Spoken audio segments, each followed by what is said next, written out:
નમસ્કાર મિત્રો, અમારા નવા વિડીયોમાં આપ સૌનું હાર્દિક સ્વાગત છે। મિત્રો, આજે આપણે વાત કરીશું અજામિલ નામના બ્રાહ્મણની કથા, ભાગવત દ્રષ્ટાંત કથા। કાન્યકુબ્જ કનોજમાં એક બ્રાહ્મણ રહેતો હતો, તેનું નામ અજામિલ હતું। આ અજામિલ એક મહાન શાસ્ત્રજ્ઞાન હતો। તે શીલ, સદાચાર અને સદ્ગુણોનો ખજાનો હતો। તે વિનયી, જીતેન્દ્રિય, સત્યવાન, મંત્રવેતા અને ધર્મનિષ્ઠ હતો। તેણે ગુરુ, સંતો અને મહાત્માઓની સેવા કરી હતી। એકવાર તે પિતાના આદેશ અનુસાર જંગલમાં ગયો અને ત્યાંથી ફળો, ફૂલો વગેરે લઈને ઘરે પાછો ફરી રહ્યો હતો। ત્યારે પરત ફરતા તેણે જોયું કે એક વ્યક્તિ મદિરાપાન કરીને કોઈ ગુણિકા સાથે વનવિહાર કરી રહ્યો હતો અને એ ગુણિકા પણ મદિરાના મદમાં ભાન ભૂલી રહી છે। અજામિલે બીજું તો કોઈ પાપ ન કર્યું, પણ ફક્ત તેની આંખોથી જોયું અને તેનામાં કામનો અગ્નિ પ્રજ્વલિત થઈ ગયો। અજામિલે તેના મનને રોકવાનો પ્રયત્ન કર્યો પણ નિષ્ફળ ગયો। હવે આખો દિવસ તેણે પેલી ગુણિકા વિશે વિચારવાનું શરૂ કર્યું અને પોતાના ધર્મથી દૂર થઈ ગયો। પછી એ પેલી ગુણિકાને મળ્યો અને મળતો જ રહ્યો। તેને માટે સુંદર, મોંઘા કપડાં અને આભૂષણ વગેરે લઈ જતો, જેનાથી તે ખુશ થઈ જતી। આમ તેણે તેના પિતાની બધી સંપત્તિ પેલી ગુણિકા પાછળ વેડફી નાખી અને આ બ્રાહ્મણ તે જ પ્રકારના પ્રયત્નો કરતો, જેનાથી પેલી ગુણિકાને ખુશ થાય।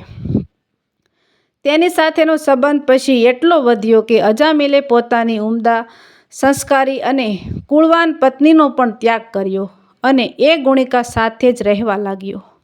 લાંબા સમય સુધી એ કુલટા સ્ત્રીનું અપવિત્ર અગ્ન ગ્રહણ કરીને તેણે પોતાનું આખું જીવન પાપમય બનાવ્યું।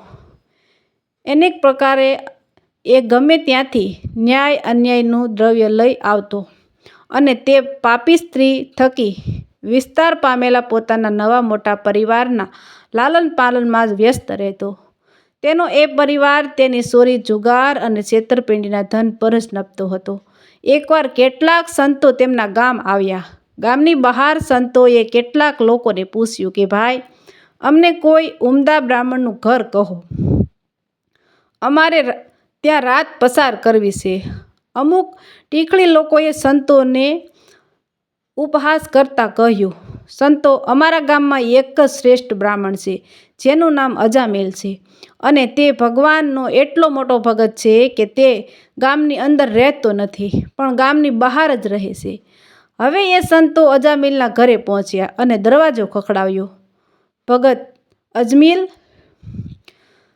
દરવાજો ખોલો। અજામિલે દરવાજો ખોલીને સંતોને જોયા અને એ સાથે જ એ દિવસે અચાનક જ તેને તેના જૂના ચારા કર્મો યાદ આવ્યા।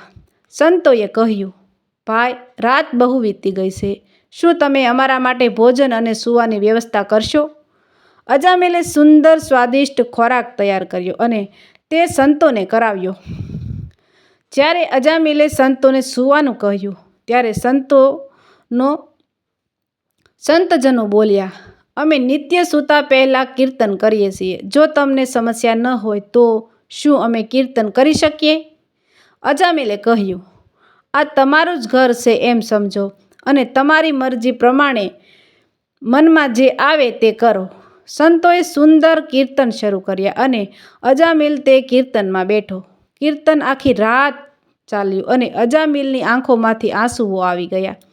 ત્યારે જાણે કે એના આંસુમાં તેના સઘળા પાપો ધોવાઈ ગયા। તેણે આખી રાત ભગવાનનું સ્મરણ કર્યું। સવારે સંતો ચાલવા માંડ્યા ત્યારે અજામિલે કહ્યું, મહાત્માઓ, મને માફ કરો, હું કોઈ ભગત વગેરે નથી, હું એક મહાન પાપી છું। હું એક નિસ્ત્રી સાથે જીવું છું અને માટે મને ગામની બહાર ફેંકી દેવામાં આવ્યો છે।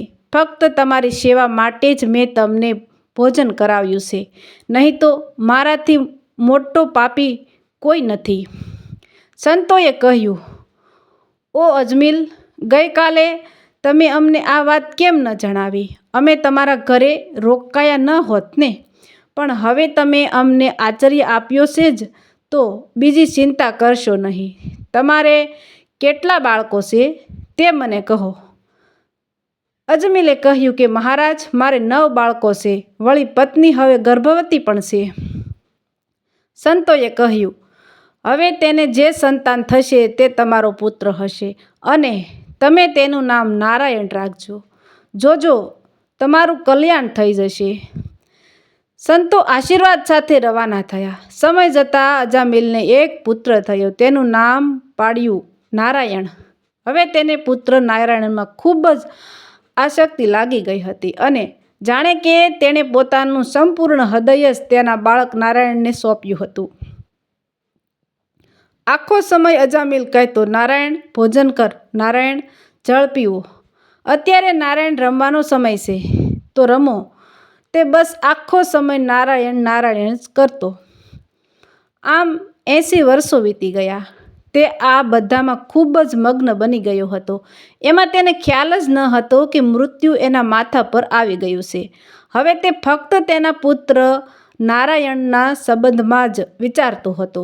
એક દિવસે અજામિલે જોયું કે ખૂબ જ ભયાનક એવા 3 યમદૂતો તેને લઈ જવા આવ્યા હતા.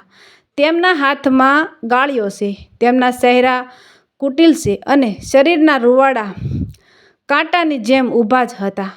ને સમયે છોકરો નારાયણ ત્યાંથી થોડે દૂર રમી રહ્યો હતો. યમદૂતને જોઈને અજમીલ ગભરાઈ ગયો અને પુત્રને કહ્યું, નારાયણ નારાયણ, મારી રક્ષા કર, મને બસાવો નારાયણ.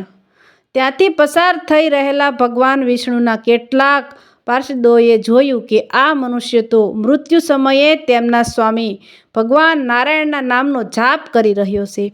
તેથી તેઓ ઝડપથી ખૂબ વેગે ત્યાં પહોંચ્યા. તે સમયે યમરાજના દૂતો શરીરમાંથી અજમીલના આત્માને ખેંચી રહ્યા હતા, પણ વિષ્ણુના પાર્ષદોએ બળપૂર્વક તેમને રોક્યા. તેમને રોકતા જ યમદૂતોએ તેમને કહ્યું, અરે, તમે ધર્મરાજના આદેશનું અનાદર કરનાર કોણ છો? તમે કોના દૂત છો? ક્યાંથી આવ્યા છો? અને શા માટે તમે તેને લઈ જવાથી અમને રોકી રહ્યા છો? જ્યારે યમદૂતોએ આવું કહ્યું ત્યારે ભગવાન નારાયણના પાર્ષદોએ હસીને કહ્યું, યમદૂતો, જો તમે ખરેખર ધર્મરાજના યજ્ઞકારી છો તો પછી અમને ધર્મની વિશેષતાઓ અને ધર્મનું તત્વ બતાવો. બોલો, સજાને પાત્ર કોણ હોય છે? યમદૂતોએ કહ્યું, વેદોમાં જેનું વિધાન છે એ બધી ક્રિયાઓ ધર્મ ગણાય છે અને જે ક્રિયાઓનો નિષેધ કરવામાં આવ્યો છે તે ધર્મ સમજવામાં આવે છે. વેદ એ ભગવાન સ્વયં જ છે. તેઓ જ વેદના શ્વાસ પ્રશ્વાસ છે અને ભગવાન જ વેદોનું પ્રકાશ જ્ઞાન છે, એવું અમે સાંભળ્યું છે. પાપી કર્મો કરનારા બધાને તેમના પોતાના કાર્ય અનુસાર શિક્ષા કરવામાં આવે છે. ભગવાનના પાર્ષદોએ ઉત્તર આપતા કહ્યું, અરે યમદૂતો, આ એક ખૂબ જ આશ્ચર્યજનક અને ખેદજનક વાત છે કે ધર્મજ્ઞોની સભામાં જ ધર્મ પ્રવેશ કરી રહ્યો છે, કારણ ત્યાં નિર્દોષ અને શિક્ષાપાત્ર નથી એવા લોકોને નાહકની સજા કરવામાં આવી રહી છે. દૂતો, આણે કોટી કોટી જન્મોની પાપરાશિનું પૂરેપૂરું પ્રાયશ્ચિત કરી લીધું છે, કારણ કે તેણે ભલે વિવિધ થઈને પણ ભગવાનના સર્વસ્વ કલ્યાણકારી મોક્ષપદ નામનું ઉચ્ચારણ તો કર્યું જ છે. જ્યારે તેણે આ 4 અક્ષરો નારાયણ ઉચ્ચાર્યા હતા તે જ સમયે ફક્ત એટલાથી જ આ પાપીની બધા પાપોનું પ્રાયશ્ચિત થઈ ગયું છે. ચોર, દારૂડિયા, મિત્રદ્રોહી, બ્રહ્મઘાતી, ગુરુપત્નીગામી આવા લોકોનો સંસર્ગી, સ્ત્રી, રાજા, પિતા અને ગાયોનો હત્યારો એવો ભલે ગમે એટલો મોટો પાપી હોય, એ સર્વ માટે આજ અને કેવળ આટલું જ એ સૌથી મોટું પ્રાયશ્ચિત છે.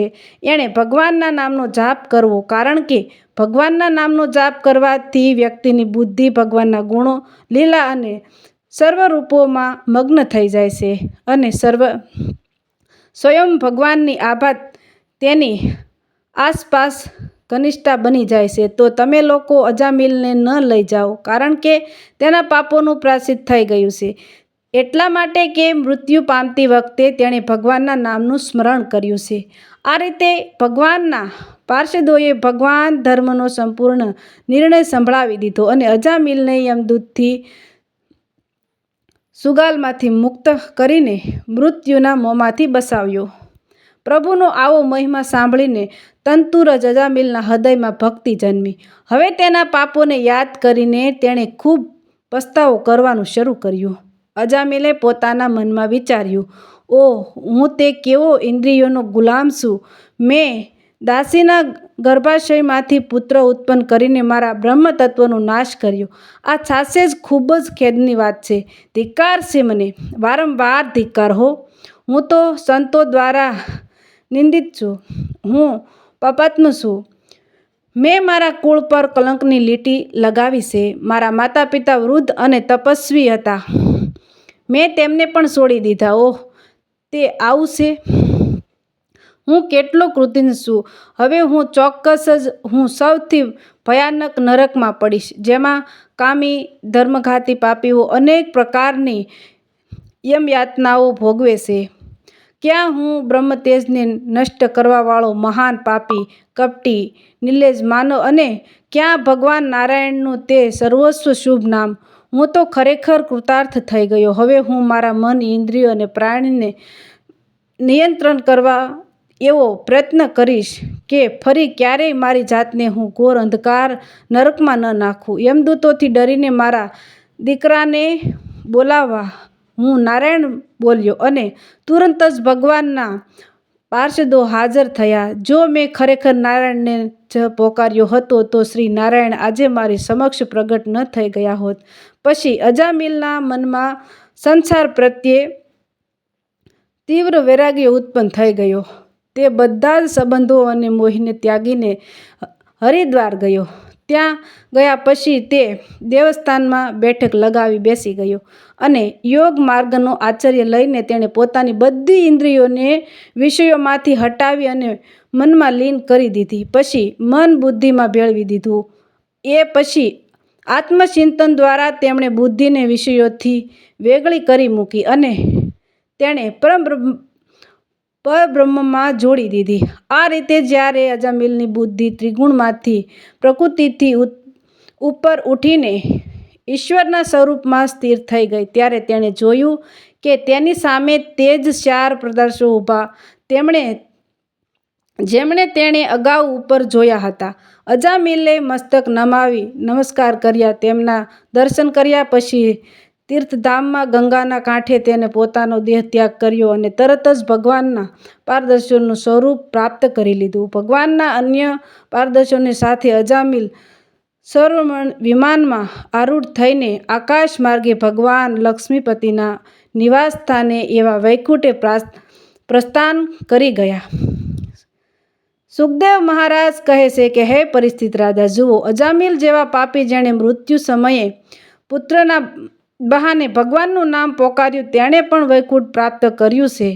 તો પછી જેઓ શ્રદ્ધાપૂર્વક પ્રભુ નામ સ્મરણ કરે છે તેમની તો વાત જ શી કરવી. બુદ્ધિશાળીઓ આ પ્રકારનો જ વિચાર કરીને ભગવાન પ્રત્યેની તેમની ભક્તિને હૃદયથી સ્થાપિત કરે છે. તેઓ યમરાજની સજાને પાત્ર નથી. પહેલી વાત એ છે કે તેઓ પાપ કરતા જ નથી, પણ સંભવત કોઈ પાપ થાય તો પણ તેમના દ્વાર પ્રભુ નામ સ્તુતિ વડે તે તરત જ નાશ પામે છે.